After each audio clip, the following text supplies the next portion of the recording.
In this video, I'm going to walk you step by step through the process of ensuring correct white balance, exposure, and tonal distribution using Lightroom's Develop module basic panel sliders.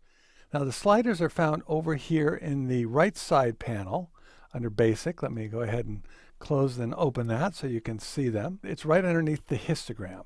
It's the first panel that you're going to find, and the reason it's the first panel is because this is where you start when you're working on your image. So I'm going to start up here, however, in the histogram, because I find the histogram to be very, very useful when I'm trying to determine what I'm going to do to a particular image.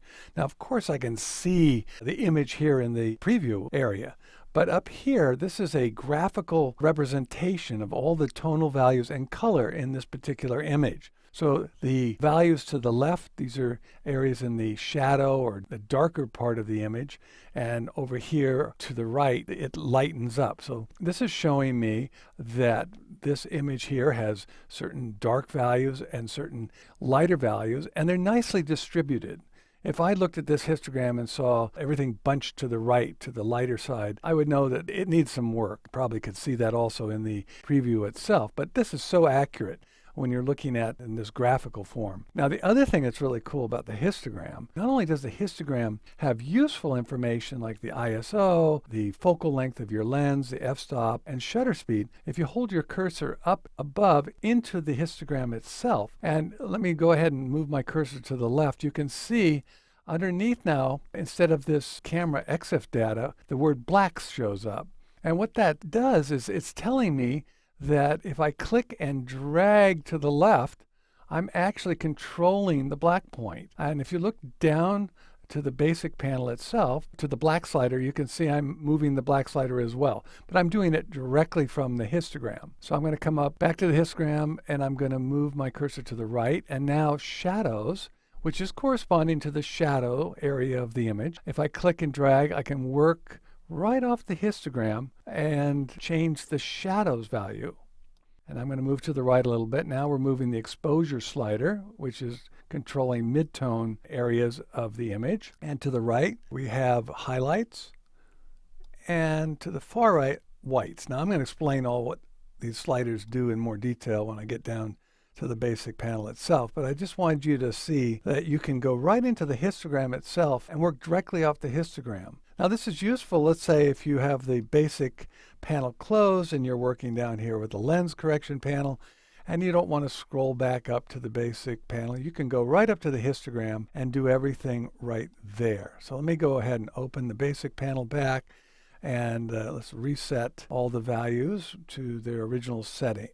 All right, so now I'm going to walk you through the basic panel itself. After looking at the histogram, we're going to move down here to the basic panel. And there's a reason why this basic panel is first. It's the first panel of all the panels that you see in the right side panels. And that's because this is where you start out. This is the first thing you're going to do to your image is work with the tonal color values and get them at least pretty close to perfect. You can always go back later and tweak them or fine tune them, but it's placed here at the top for a reason. So we're going to walk through the basic panel first, and within the basic panel itself, there's a certain order that we follow. So we're going to start at the very top, and under treatment, we have a choice between color and black and white, and we'll just keep it at color for now. And below that is the white balance controls, and that's where you start when you're working in the basic panel. Now let's walk through the white balance controls.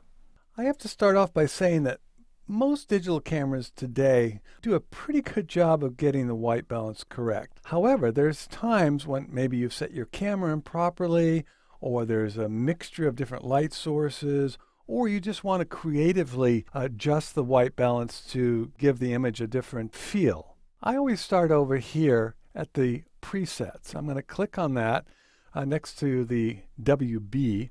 And if you have shot a raw file, if you've saved your image in the raw format, you're going to get all these various options here. If it's a JPEG, you'll only have basically two options. But if you've shot raw, you have complete control over the white balance. And a lot of times I'll just cycle through and see what the different presets will do. This is as shot. This is how my camera saw it. If I select auto, you can see it's warmed up the image considerably. Now, daylight should probably do something similar. It's not quite as warm, but it definitely changed the look and feel of this image. And cloudy is going to make it even warmer, shade warmer still, tungsten fluorescent flash. Well, tungsten is going to be wacko, so is fluorescent, because this image was not shot under tungsten or fluorescent light, obviously. Flash should be pretty close to daylight. All right, so that's a good starting point. Just cycle your way through those different options. I'm going to go back up to as shot, and I want to show you two other ways you can change the white balance. One is pretty obvious. It's right here. It's the temperature slider. So if I move the temperature slider to the left, I'm going to cool down the image considerably. And look up at my histogram. You can see how that's reflecting the value change in the color temperature. Now, if I move the slider to the right, I can really warm up the image to the point where it's really too warm. Now, if I want to bring this back to where it was, to its default, I just double click on that little arrow in the middle and it'll go back to where it was. Tint, well, you can change the tint of the image by moving the slider to the left. Will give the whole image a green tint, and if you move it to the right, it's a magenta tint. I don't use the tint slider very much when I'm playing with white balance. I do that later for creative effect. Okay, so the third and final way of getting a white balance, a custom white balance, is to use this little tool that's sitting right here. Now, I can access the tool a couple ways. I can just click on it, and then it automatically appears when I move my cursor over the image area. I'm going to go ahead and put it back, or I can hit the W key. And I find hitting the W key is a useful way to access this white balance tool. Okay, so you can see now the tool is going to reflect the various areas that I hold the point over. Now I'm going to try to find a neutral area, neutral gray. So someplace right in here will give me that neutral target that I'm looking for. Before I click, I want to show you how you can customize this target tool. So I'm going to move my cursor down here to the toolbar, and I can change the scale. So if I move that to the right, you can see I'm really zooming in to a very tight point. This is a way of getting very precise neutral target. I'm going to go ahead and keep it back a little bit. I don't need quite as much precision here. And now when I place the cursor over a neutral target and click, it's going to adjust the white balance accordingly. And you can see it really warmed up the image a lot. Now, the other thing that just happened, it's going to be determined by another setting down here in the toolbar, is auto dismiss. Let me go ahead and select auto dismiss. Now, when I come up here and I click on another neutral target, it will apply the new white balance, but also it puts the tool back. A lot of times I really need to poke around to find the right neutral spot. Instead of having to hit the W key again and then coming back and clicking and then hitting the W key, poke around, find another point. If you deselect auto dismiss, it'll just stay there the whole time I'm just clicking away on different points, and it won't go back into its little socket there. All right, so that's how you can come up with a creative white balance or a more precise white balance. In this case, for me, I think there's a certain amount of aesthetics involved. I do like it warmer. So I'm going to go ahead and stay with this custom setting as opposed to the as shot setting. We're going to move on down to the other controls in the basic panel. Below white balance, you'll see tone and auto. So if you want Lightroom to just automatically come up with some values for you, select auto and see what happens. And sometimes that may be all you need to do. You can see that it's changed the various values, the exposure values. Just about every value has been changed except for blacks. And that may be enough, especially if you're in a hurry. But I'm going to go back and I'm going to hold down the Option-Alt key, and I'm going to reset the tone back to their default value. So I can walk through and customize these to the way I like them. So the first slider is the exposure slider. And these sliders are very intuitive. If you move the slider to the left, in this case, the exposure slider, it's moving the mid-tone areas to the left of the histogram, as you can see up there, darkening those values, but holding the ends, the darkest part of the image and the lightest part of the image as much as possible. It's working mostly just on the mid-tone values, and you can see that reflected up here in the histogram, and again in the image itself in the preview area. Now if I move the slider to the right, it's going to lighten up those values. You can see it happening as I move the slider. So another way of adjusting this slider is you come over here and you see now my cursor, if I click on the number there, I can actually use the up and down keys on my keyboard to control that slider. And this can be very useful if you want to get very, very precise in your adjustments. And then another way to do it is to just hold your cursor over the number and you see the little double arrow appears there. You can slide it. I guess they call that a scrubber. And if you move it to the left and the right, we're moving those values as well, left and right, correspondingly. Now I'm going to double click on this little arrow in the slider and that'll bring it back to its neutral. So after you set a exposure value, and in this case I'm just going to leave it at its default setting, 0. After you come up with a proper exposure value, you work on contrast.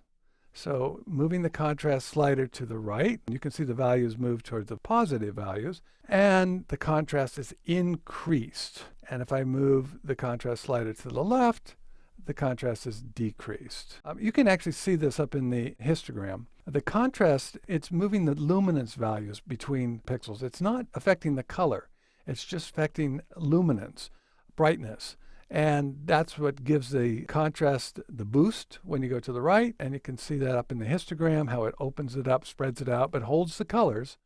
And now decreases the contrast when you go to the left. Let's go ahead and double click on that and bring it back to its neutral or default. Okay, so now let's look at the highlight slider. Let me just step back for 1 second and describe something that Lightroom is doing under the hood.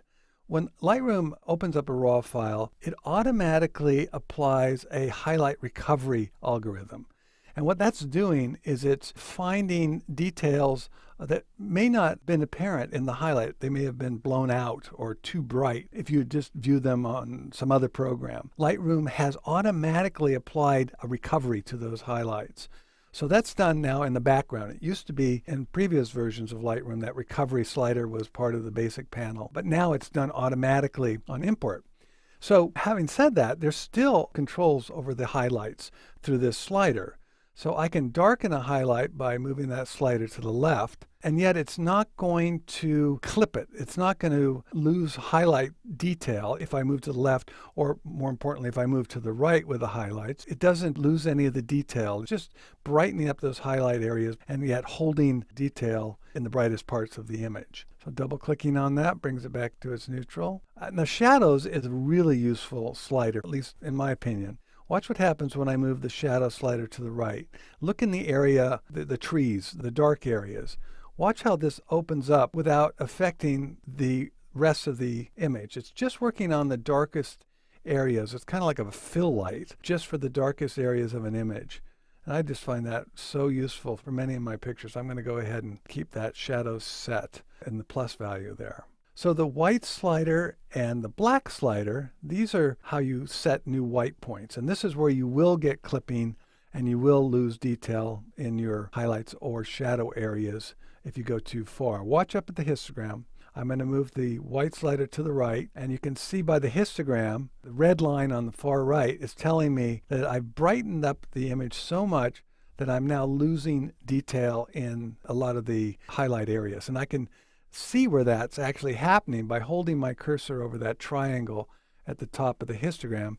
And all that area you see in red now, these are highlights that have been clipped. I've moved my white point so far over, I've brightened up that area so much that I've actually lost detail. So let me go ahead and bring that back down because I don't want that clipping. And the same thing with the black slider. If I move that to the left, I'm setting the black point farther to the left to the dark area, to the shadow area, and watch what happens when I hold my cursor up here in the histogram over that triangle. You can see I've lost the detail in those areas that you see on the image. So let me double click on that. But both these sliders can be very useful. Just be aware that you're going to lose detail if you go too far with them. Now I've gone over the presence settings in another video, but let me just really quickly go over them because they are part of the basic panel, and I do use all three of them quite frequently. Clarity, if I move the slider to the right, it's just boosting the midtone contrast. And if I move it to the left, it diffuses or softens the image. Put that back to its default setting. So vibrance, if I move it to the right, is going to increase the color saturation in the primary colors. If I move it to the left, it desaturates. And saturation is more of a global saturation of color when I move it to the right, and a global desaturation when I move it to the left. So at this point, I find it very useful to do a before and after look and just compare what I started with what I have now. And I can do that either by selecting this icon here or just hitting the Y key. And you can see I haven't done that much to the image, but it's just the little that I've done has really, I think, improved it. I've warmed it up with the white balance settings, and I've opened up the shadows here and the trees. So that's the basic panel. There are other more subtle controls found here under the tone curve and here under the HSL color B&W tabs. So the basic panel, this is where you're going to do your heavy lifting in Lightroom, and this should give you a good start.